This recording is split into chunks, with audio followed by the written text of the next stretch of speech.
When I started Diesel Laptops, this entrepreneurial journey, I thought I was going to get a master class in all things business. And I was wrong. The real master class that I learned has to do with leadership. And it's probably not the leadership you learn about at school. It had to do about leading when you don't have the authority. You don't have the title behind your name or the experience behind what you do, but yet people believe in what you do. And to really explain this, I need to bring back everyone about 10 years ago when I quit my job. I have a 1-year-old, a 3-year-old, stay-at-home mom. And at that time, literally the worst website you've ever seen. I found a free template online and built this website. I found stock images that had nothing to do with commercial trucks, about 40 products on there, and I had a logo. I paid a guy $25 in India to make for me, which we literally still use today at the company. I can tell you, sitting there looking back, I was not a leader. I didn't know what I was doing, where I was going, or what would happen the next 10 years. And what happened in those next 10 years is a journey that very few get to experience. We go to sell, over that 10 years, over $500 million worth of products. It only takes another 4 years to do that again. We won the Inc. 5000 award multiple times for fastest growing companies, the Inc. 500 award, South Carolina's fastest growing company. We even won the SBA Export of the Year award. And I get asked this question by a lot of people, like, how did you do that?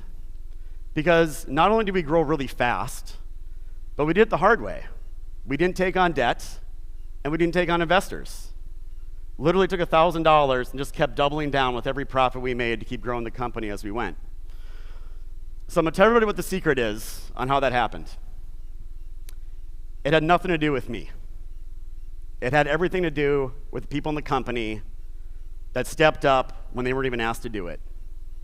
They didn't even ask me for permission to do it. It's people like Riley. When I met Riley, he was 19 years old.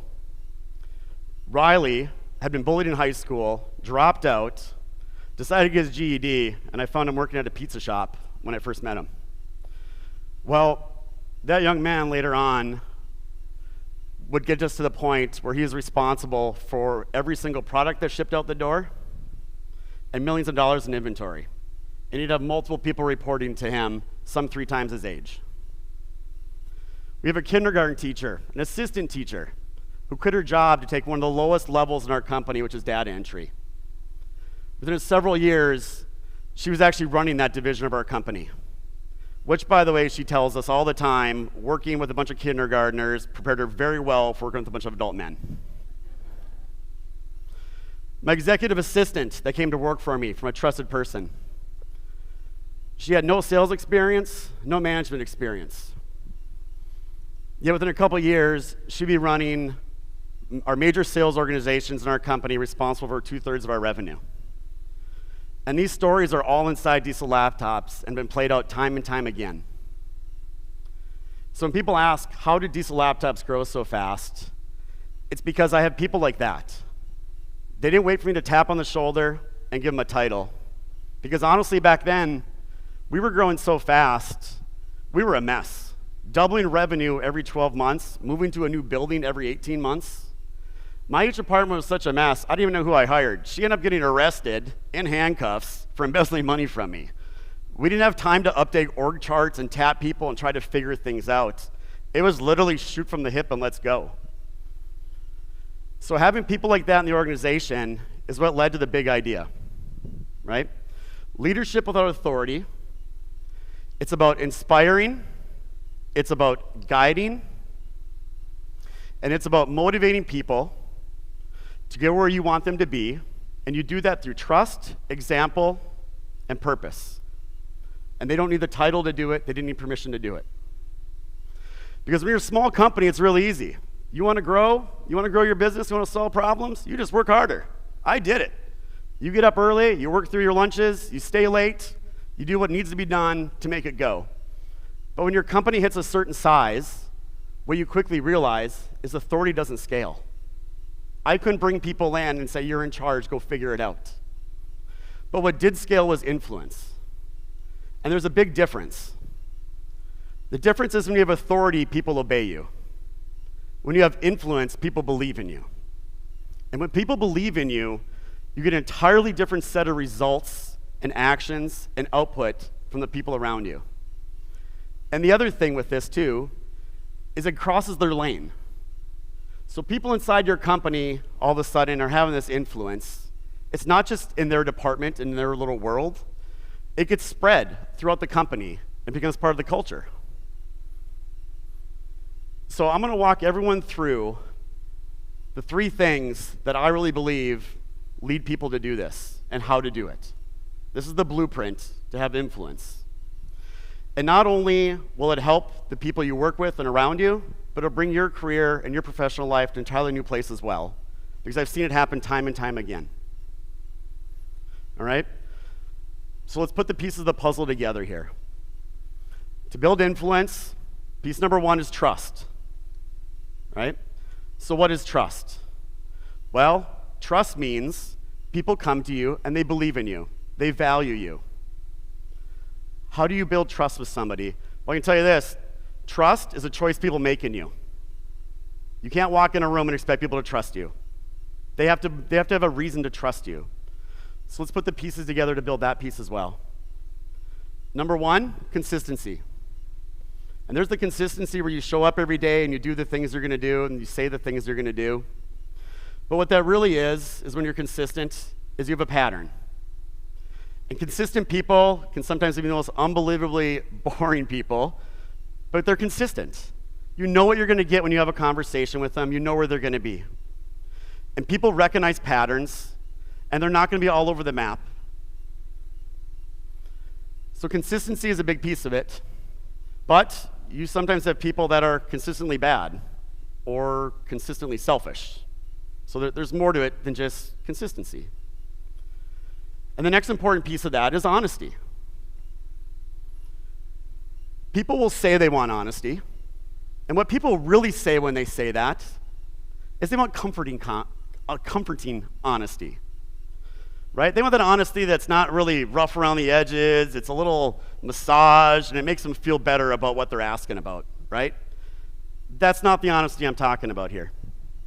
And I'm not talking about the brutal honesty either, where you just throw it right at them and hit them with like a sack of bricks. What I'm talking about here is true honesty.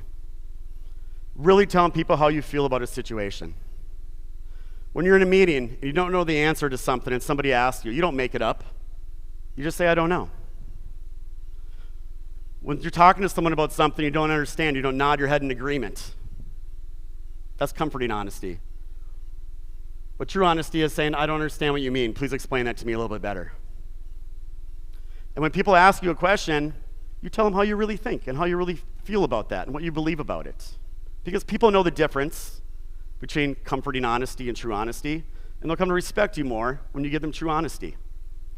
People are adults. They can handle it. Which brings us to the third part of this. And this is the one that trips up a lot of people. And there's actually a very, very irony in life that the easiest things you will ever do are usually the wrong things to do. And the hardest things to do are the right things to do. And the reason why we always don't do the right thing or be completely honest with people is because of discomfort. We're afraid of what's going to happen. We have a fear behind us that we're going to lose a relationship, I'm going to upset somebody, I'm going to rock the boat. It's just easier if I white lie, massage, or don't just tell the whole truth. But you cannot do that. There's another word for this. It's called integrity. It is very easy to act a certain way when everybody's in the room. When everyone's talking to you, everyone can see your actions, it's very easy to act a certain way. What's not easy to do is to act that way when no one's even looking. I just this week watched a YouTube video with my children. They took 50 Rolex watches, and they stuffed a business card in there, and they also had like a $100 bill in there, right? They sprinkled 50 of them throughout a college campus. And the whole idea was they were going to record how many people actually brought him back and reward those people with like real Rolexes, not fake Rolexes. One person brought it back. That's what integrity is. How do you act when nobody's looking? But if you put consistency together with honesty, with integrity, well, now you're somebody you can trust. So trust being the first part of this. The second part is leading by example. When I started Diesel Laptops, I made a promise to myself. I will not ask somebody to do something I'm not willing to do myself. I didn't care if it was helping out in the warehouse, helping out on the sales calls, doing the weekly or monthly cycle counts and inventory, having to fire someone, having to hire someone. I wasn't going to ask them to do something I wouldn't do myself. Because I wanted them to know what my level of standards and expectations were. Because when people around you know what your level of expectations are, they'll rise to meet it. And you will really clearly see the people around you that don't rise to that level. And now you know where they sit. Setting an example is paramount.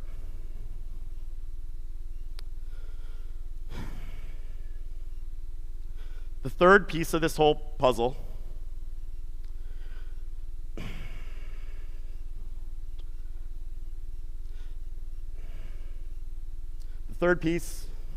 of the puzzle here, if you want to lead with leadership and show people who you are and what you believe in, really comes down to being honest and comes down to inspiring, not commanding. I'm 47 years old. Ever since I was a little kid, my dad's even here today, I did not like it when I was told what to do. I guess all of you are the same way as well, I'm sure. Nobody wants to be told what to do. Yeah, you'll probably do it. You'll probably get it done, but it's not going to be at the level that it should be if you really wanted it done the right way. So the question becomes, how do you inspire people? How do you convince people to believe what you say and get them to do it at a level that hasn't been seen before? Well, that one is the more difficult of these three. And as you listen to these TED Talks and TEDx Talks, and you've heard it here today, it's been said a bunch of different ways. I'll say it a different way as well. It comes out to finding your why. Why were you put on this earth? Why do you wake up every single day and do the things you do? What drives you and moves you forward? For me, when I quit my job, it was really simple. Put a roof over my kids' heads and put food in their belly. But your why will change as you grow. I know what my why is now. My why is to go change an industry that desperately needs a lot of help. It is my chance and my opportunity to go put my dent in the universe, put my mark on the world. And why not me? And why not now? But once people around you know what your why is, and once they trust you, and once you set the example, now you have influence. And that's where the magic happens. And that's how you drive people around you to places they've never even thought were possible. And guess what? They bring you with them. All of a sudden, you're not pulling them up the hill. They're helping push you up the hill, and you're doing it together. So that's how Diesel Laptops grew to be how big it is and how fast it is and what we accomplished. As a wise person once told me, yesterday was the best day to start doing something different in your life. The next best day is today. So as you go home, as you wake up tomorrow, have the courage to start leading. You do not need permission. Thank you very much.